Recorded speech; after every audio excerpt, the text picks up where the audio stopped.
The people in the neighborhood had just begun to rise, and when they saw those animals, they had to rub their eyes.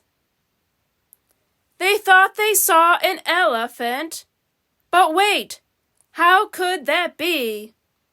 And what's that little monkey doing in the cherry tree?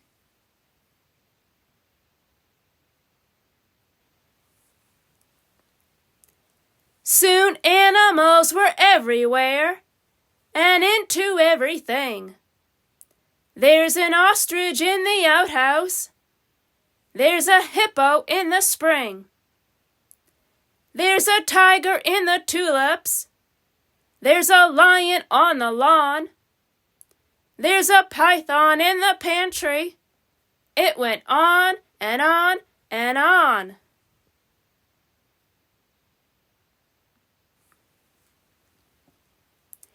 Mr. Hood was stacking wood and nearly jumped a mile when he found the alligator sleeping on his pile. And Mrs. Dotty Daly, who grew daisies by the bunch, discovered that the zebra had been eating them for lunch. And Miss Fanny Feeny found, according to the rumors, the silly little circus monkey swinging in her bloomers.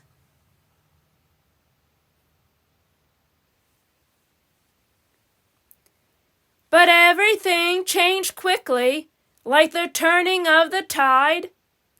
The night the Abbot's shed caught fire with Emma Rose inside. From high above the Abbot's farm, the tiger saw the shed. The sight of smoke and fire triggered something in his head. He'd jumped through flames 1,000 times back in his circus days. So he ran past all the people and he leaped into the blaze.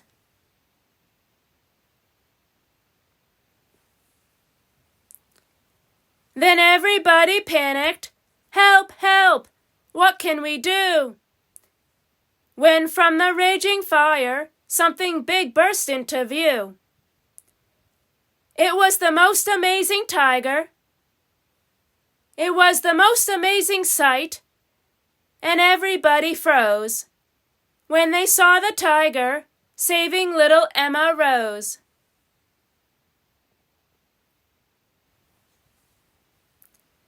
The tiger's risky rescue changed everybody's mind. The animals weren't bothersome.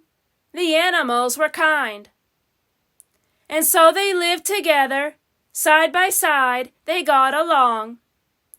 It didn't seem like anything could possibly go wrong.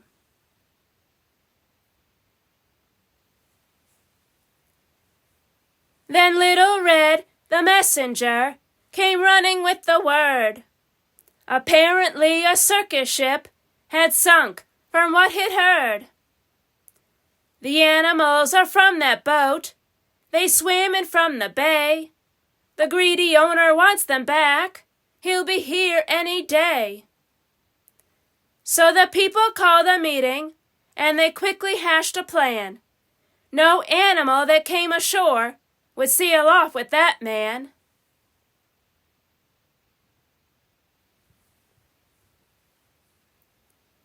The next day, at the crack of dawn, a ship was at the pier, and up the lane marched Mr. Payne, whose voice was loud and clear.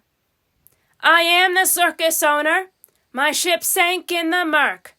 I've come to find my animals and put them back to work.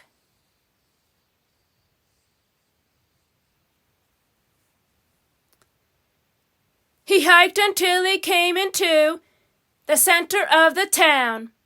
His face was red, he scratched his head, he stood there with a frown.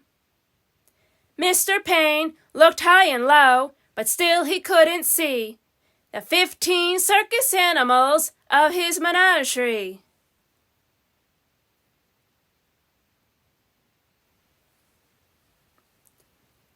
He ran around the alleyways, he searched the village square, he even checked a chicken coop his animals weren't there.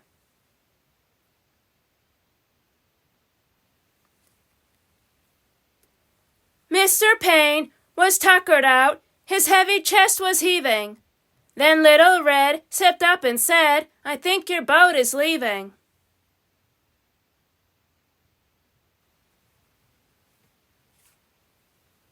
He ran off in a fit of rage. His ship was leaving sight. So he jumped into a rowboat, and he rowed with all his might.